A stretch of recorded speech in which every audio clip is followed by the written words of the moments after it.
From fame to faith, unbelievable journeys to priesthood and religious life. What happens when individuals step away from the dazzling world of fame and fortune to dedicate their lives to God through the priesthood or religious life? Today, we'll dive into 7 remarkable stories of actors, athletes, and models who left behind everything the world offered, betting it all on a life with Christ. Sometimes, people outside the church mistakenly believe that the path to becoming a priest, sister, or nun is chosen only by those who lack other options. This thought is quite amusing when you consider the lives of the saints, or even just talking to the guys I was in seminary with. It was abundantly clear that these individuals had tons of other options. The saints were people of great intelligence, influence, and charisma, enjoyable to be around. Yet, they chose to use their gifts not for themselves or worldly gain, but to build the kingdom of God. This was my experience with those in seminary as well. They could have achieved success in almost any other field, but instead, they chose to become priests, which is a truly beautiful witness for all of us.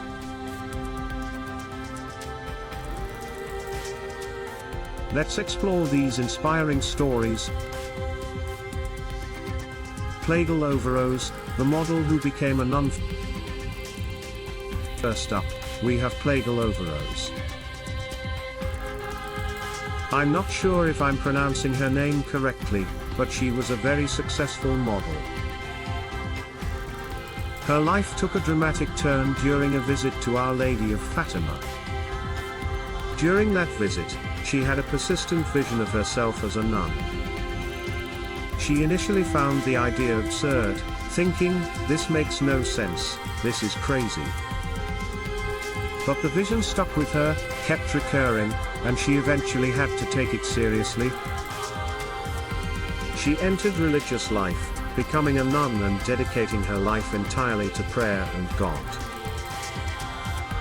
There's something incredibly powerful about a beautiful woman choosing a life of celibacy. It reminds me of a story about Bishop Fulton Sheen.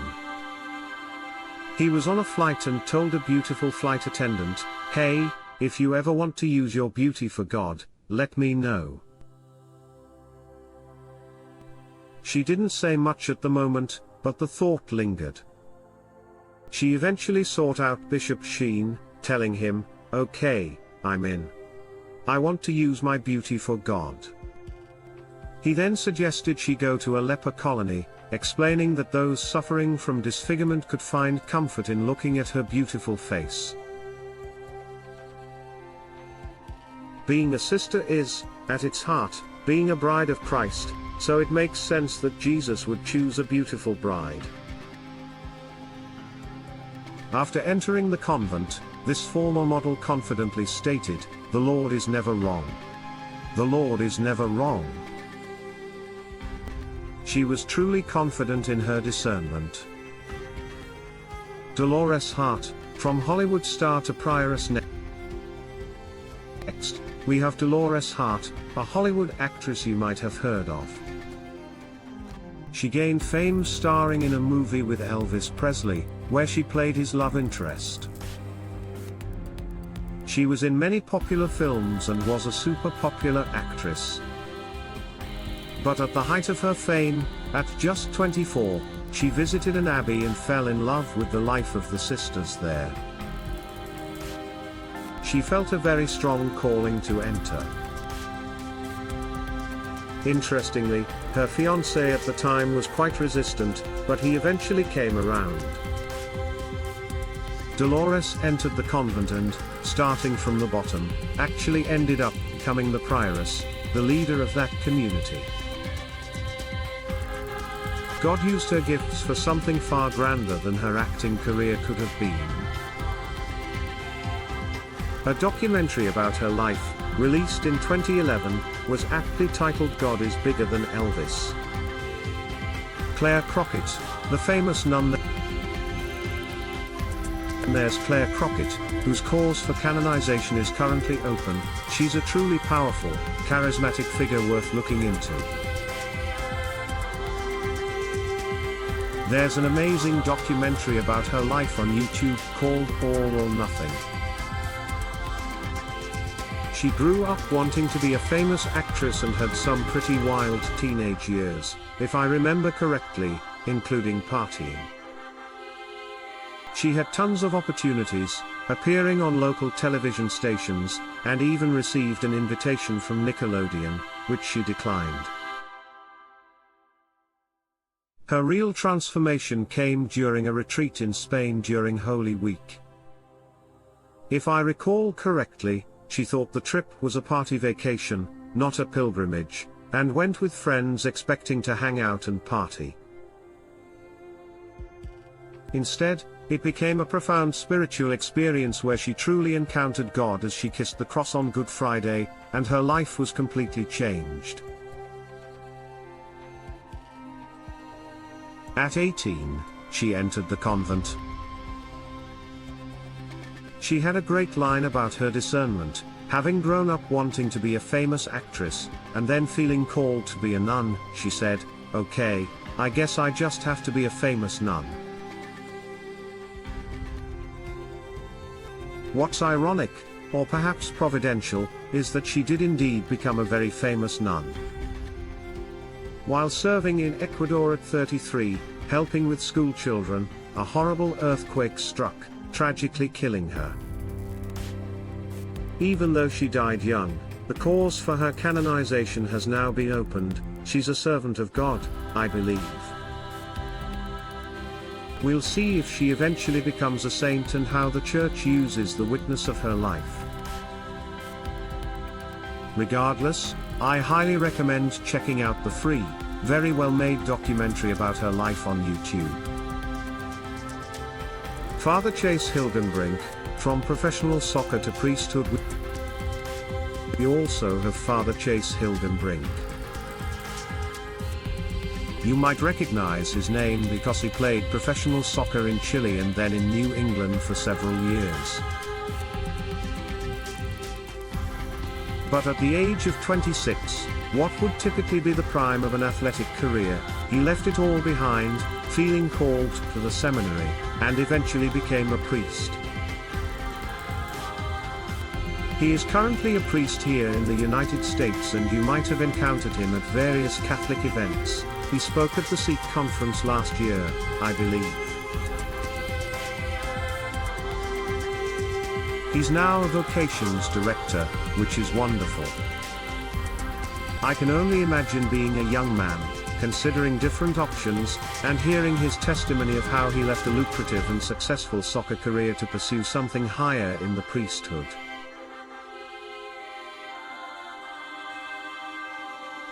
He's someone you can look up and who is doing fantastic work in the church.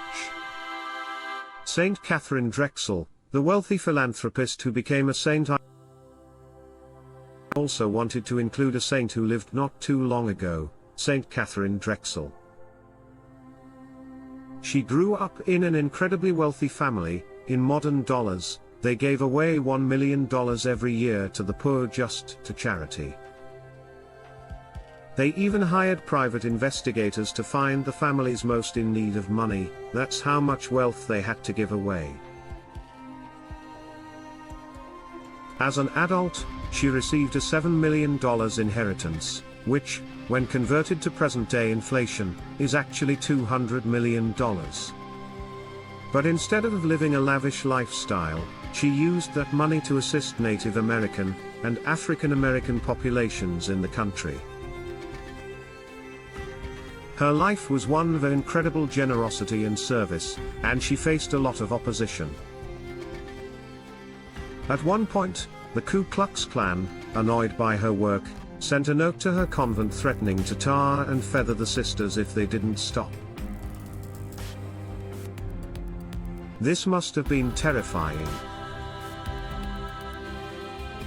However, that very week, a tornado swept through the area, destroying all the Ku Klux Klan buildings, and there was no retaliation at all. It's hard to know for sure, but it certainly seems like an act of God. In her 35 years of ministry, she founded almost 150 missions and over 60 schools for those in need, and, of course, founded Xavier University in Louisiana. She could have lived a life of immense wealth but chose a life of profound service, an incredible witness. Sean Patrick O'Sullivan, from politics to priesthood.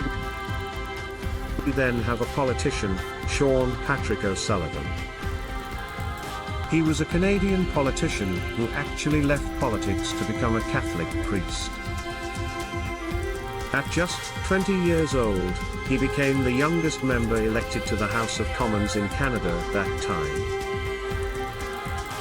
He was highly involved, and in 1975, his private bill gained recognition for the beaver as Canada's official animal symbol. In 1977, he announced his departure from politics to become a Roman Catholic priest, eventually serving as the director of vocations for the Archdiocese of Toronto. Sadly, he battled cancer multiple times and passed away at only 37, but he lived a beautiful life of service to the Church, even though he could have achieved much more worldly gain. Edoardo Santini, Italy's most handsome man, enters seminary. Lastly, here's a story that came out a couple of years ago about Edoardo Santini.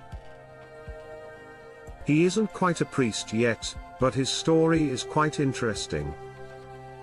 Apparently, he won a competition that named him the most handsome man in all of Italy in his late teens. It sounds like he was quite successful in music, dance, and modeling, but he gave it all up and decided to enter the seminary. He's now studying to be a priest, so we'll see what God has in store for his life. God wastes nothing, using your gifts for the kingdom. You know, with all these stories, and in my own experience, what I see again and again is that when you come to serve the Lord, He doesn't want to get rid of your gifts, all the talents He gave you, your personality, your charisma.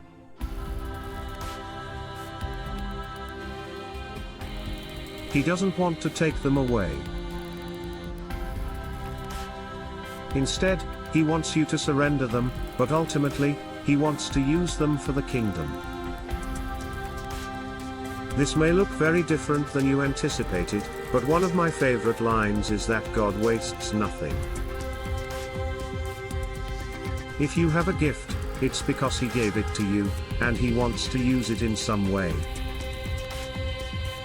To me, this is the witness of many of these people. They had gifts that were effective in the world for acting, sports, and so on, but God can also use those gifts in the church for something so much bigger and more lasting than anything you could ever accomplish in the world.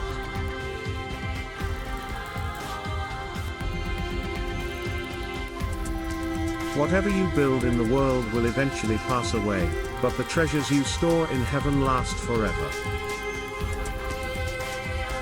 I hope you found these stories interesting.